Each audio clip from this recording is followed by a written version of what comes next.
CM Arvind Kejriwal కి మరో shock తగిలింది. జూలై 3వ తేదీ వరకు ఆయన జ్యుడిషియల్ రిమాండ్ పొడిగిస్తున్నట్లు కోర్టు వెల్లడించింది. ఇవాల్టితో ఆయన కస్టడీ ముగుస్తుండటంతో జైలు అధికారులు వీడియో కాన్ఫరెన్స్ ద్వారా కోర్టులో హాజరుపరిచారు. విచారణ చేసిన రౌజ్ అవెన్యూ కోర్టు జూలై 3వ తేదీ వరకు కస్టడీని పొడిగించింది.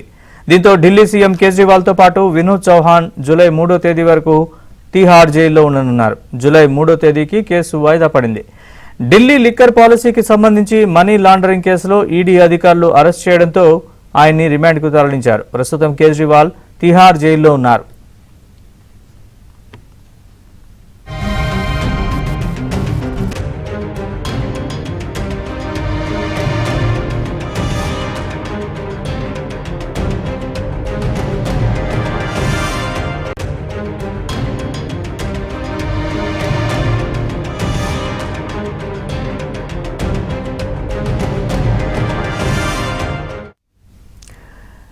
ఢిల్లీ లిక్కర్ కేసులో అరవింద్ కేజ్రీవాల్ కస్టడీని జూలై 3 వరకు పొడిగించింది కోర్టు. ఈ అంశానికి సంబంధించిన పూర్తి అప్డేట్స్ మా ప్రతినిధి సతీష్ లైవ్ లో అందిస్తారు. సతీష్.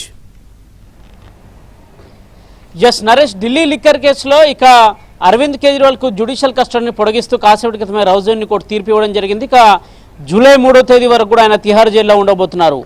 ఢిల్లీ లిక్కర్ కేసులో మనీ లాండరింగ్ కేసులో ఆరోపణలు ఎదుర్కొంటూ ఇటీవల మార్చిన కవిత అరెస్టు తర్వాతకి అరవింద్ కేజ్రీవాల్ అరెస్ట్ జరిగింది. అనంతరం ఆయనను తిహార్ జైలుకి పంపించడం జరిగింది. వరుసగా నాటి నుంచి నేటి వరకు కూడా ఆయన జ్యుడిషియల్ కస్టడీని పెంచుకుంటూ వస్తుంది కోర్టు. ప్రస్తుతం మరోసారి ఆయన జ్యుడిషియల్ కస్టడీ ఈ రోజు ముగియడంతో ఆయన కోర్టు ముందు వీడియో కాన్స్ ద్వారా హాజరుపరచడం జరిగింది.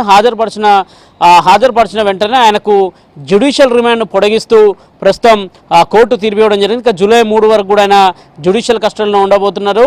మరోవైపు ఇటీవల ఆయన హైకోర్టును ఆశ్రయించారు. అక్కడి నుంచి నేరుగా సుప్రీంకోర్టులో పిటిషన్ దాఖలు చేశారు. సుప్రీంకోర్టులో కూడా ఇటీవల ఎన్నికల సందర్భంలో ఎన్నికల ప్రచారానికి పార్టీ అధినేతగా ఉన్నాను, ఎన్నికల ప్రచారంలో పాల్గొనవలసిన అవసరం ఉంది, అందులో భాగంగానే తనకు బెయిల్ మంజూరు చేయాల్సింది ఇటీవల సుప్రీంకోర్టులో ఒక పిటిషన్ దాఖలు చేస్తే దాదాపు సుప్రీంకోర్టు ఆయనకు 20 రోజుల పాటు ఎన్నికల ప్రచారం నిర్వహించుకునేందుకు కొంత వెసులుబాటు కల్పించింది. అనంతరం తిరిగి జూన్ 2వ తేదీన ఆయన ఇటీవల తిహార్ జైలు ముందు కూడా లొంగిపోవడం జరిగింది. అయితే తాజాగా తిహార్ జైల్లో జూన్ 2 తేదీకి లొంగిపోయిన అనంతరం తిరిగి ఈ రోజు వరకు కూడా ఆయన జ్యుడిషియల్ కస్టడీ ఇప్పటి వరకు ఉంది. అయితే కాసేపటి క్రితమే మరోసారి ఆయన జ్యుడిషియల్ కస్టడీ పొడిగించడంతో ప్రస్తుతం ఆయన తిహార్ జైల్లోనే ఉండబోతున్నారు. ఇక లిక్కర్ కేసుకు సంబంధించిన విషయంలో మరోవైపు మరో నిందితుడికి చౌహాన్కి సైతం కూడా ఆయనకు జూలై 3వ తేదీ వరకు కూడా ఈ కేసులో జ్యుడిషియల్ కస్టడీ పొడిగించడం జరిగింది. ప్రధానంగా ఈ కేసులో ఇప్పటి వరకు ఉన్న వారంతా కూడా ప్రస్తుతం అయితే తిహార్ జైల్లో ఉన్నారు. ఇదే కేసులో ఇప్పటికే తిహార్ జైలుకు వెళ్ళిన ఢిల్లీ డిప్యూటీ మాజీ సీఎం మనీష్ సిసోడియా సైతం కూడా ఆయన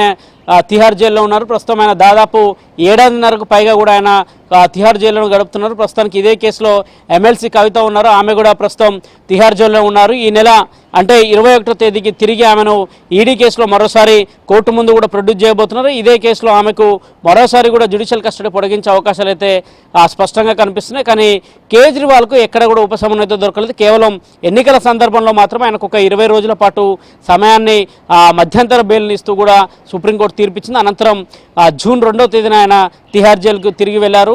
ఈరోజు వరుసగా ఆయన జ్యుడిషియల్ కస్టడీ ముగియడంతో మరోసారి అయితే ఆయనకు తిహార్ జైల్లో ఈ జూలై 3వ తేదీ వరకు కూడా ఉండాల్సిందిగా కాసేపటి క్రితం ఆదేశాలు జారీ చేశారు. ఇక ఎప్పుడు చూసినా ఆయనకు సంబంధించి ప్రధానంగా హైకోర్టు అదేవిధంగా సుప్రీంకోర్టులో కూడా ఎక్కడైతే కొంత ఉపశమనం అయితే